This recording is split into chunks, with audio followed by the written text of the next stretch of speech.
നിങ്ങളുടെ മൊബൈലിലോ കമ്പ്യൂട്ടറിലോ ഏതെങ്കിലും ഒരു ബ്രൗസറിൽ ഈ ചലാൻ പേയ്മെൻ്റ് എന്ന് ടൈപ്പ് ചെയ്ത് സെർച്ച് ചെയ്യുക. അപ്പോൾ നിങ്ങൾക്ക് ഇതുപോലെ ഈ ചലാൻ .പരിവാഹൻ.gov.in എന്നൊരു വെബ്സൈറ്റ് കാണാം. അതിൽ ക്ലിക്ക് ചെയ്യുക. ഇവിടെ ആയിട്ട് നിങ്ങളുടെ ചലാൻ നമ്പർ അല്ലെങ്കിൽ വെഹിക്കിൾ നമ്പർ അല്ലെങ്കിൽ ഡ്രൈവിംഗ് ലൈസൻസ് നമ്പർ, അതിനുശേഷം താഴെയുള്ള ക്യാപ്ച കോഡ് കൂടി ടൈപ്പ് ചെയ്ത് കൊടുത്ത് ഗെറ്റ് ഡീറ്റെയിൽസ് കൊടുത്തു കഴിയുമ്പോൾ നമ്മുടെ ചലാൻ എന്തെങ്കിലും അടയ്ക്കാനുണ്ടെങ്കിൽ, അതായത് ഫൈൻ വന്നിട്ടുണ്ടെങ്കിൽ നമുക്ക് അറിയാൻ സാധിക്കും.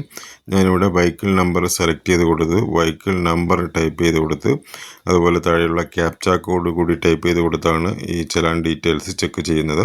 ഇപ്പോൾ നിങ്ങൾക്ക് ഇങ്ങനെ കാണാൻ സാധിക്കും, അതായത് നമ്മുടെ കൊടുത്തിരിക്കുന്ന ക്യാപ്ച കോഡ് തെറ്റാണ്, അത് കറക്റ്റായിട്ട് കൊടുക്കാനാണ് ആവശ്യപ്പെടുന്നത്.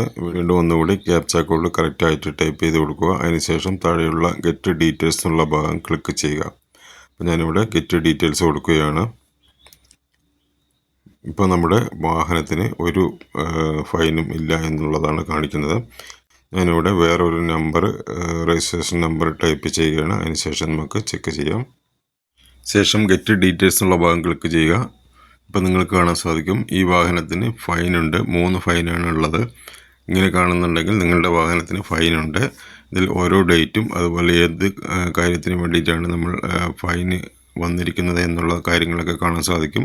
അതുപോലെ ഫൈന് നിങ്ങൾ പേയ്മെൻറ്റ് ചെയ്തിട്ടുണ്ടെങ്കിൽ അതും കാണാൻ സാധിക്കും. ഇതിൽ 2 പേയ്മെൻറ്റ് ചെയ്തിട്ടുണ്ട്, 2 ഫൈന് പേയ്മെൻറ്റ് ചെയ്തിട്ടുണ്ട്. ഒരു ഫൈന് പെൻഡിങ് ആണ് കാണിക്കുന്നത്. അതിൽ എത്ര എമൗണ്ടാണ് അടയ്ക്കേണ്ടത് എന്നുള്ള കാര്യങ്ങളൊക്കെ കാണാൻ സാധിക്കും. ഇനി നമുക്ക് എന്ത് ആവശ്യത്തിനാണ് ഫൈന് വന്നിരിക്കുന്നത് എന്ന് ചെക്ക് ചെയ്ത് നോക്കാൻ ഈ യെല്ലോ കളറിൽ കാണുന്ന ആ ഒരു ഫയലിന് മുകളിൽ ക്ലിക്ക് ചെയ്യുമ്പോൾ നിങ്ങൾക്ക് ഇങ്ങനെ ഫയൽ PDF ആയിട്ട് ഓപ്പണായി വരുന്നത് കാണാം. അതിൽ കൊടുത്തിട്ടുണ്ടാവും നിങ്ങൾക്ക് എന്ത് ആവശ്യത്തിന് വേണ്ടിയിട്ടാണ് ഫൈന് വന്നിരിക്കുന്നത് എന്നുള്ളത് നിങ്ങൾക്ക് ഇവിടുന്ന് വായിച്ച് മനസ്സിലാക്കാൻ സാധിക്കുന്നതാണ്. ഇനി നമുക്ക് തിരിച്ച് ബാക്കിലേക്ക് വരാം. അതിനുശേഷം നിങ്ങൾ അടച്ച ഫൈനിൻ്റെ പ്രിൻ്റ് ഔട്ട് എടുക്കണമെങ്കിൽ ഗ്രീൻ ഐക്കണിൽ കാണുന്ന ആ ഒരു ഫയലിന് മുകളിൽ ക്ലിക്ക് ചെയ്യുക. അപ്പോൾ നിങ്ങൾ അടച്ച ഫൈനിൻ്റെ പ്രിൻ്റ് ഔട്ട് എടുക്കാൻ സാധിക്കുന്നതാണ്. ഇപ്പോൾ നിങ്ങൾക്ക് ഇതുപോലെ PDF ഫയലായിട്ട് ഓപ്പണായി വരുന്നത് കാണാം. ഇത് നമ്മൾ ഫൈന് അടച്ചതിന് ശേഷമുള്ള ആ ഒരു പ്രിൻ്റ് ഔട്ടാണ് ഈ കാണുന്നത്. ഈ രീതിയിലായിരിക്കും നിങ്ങൾക്ക് ഓൺലൈനിലൂടെ ഫൈന് അടച്ചു കഴിഞ്ഞാൽ കിട്ടുന്ന റെസിപ്റ്റ്.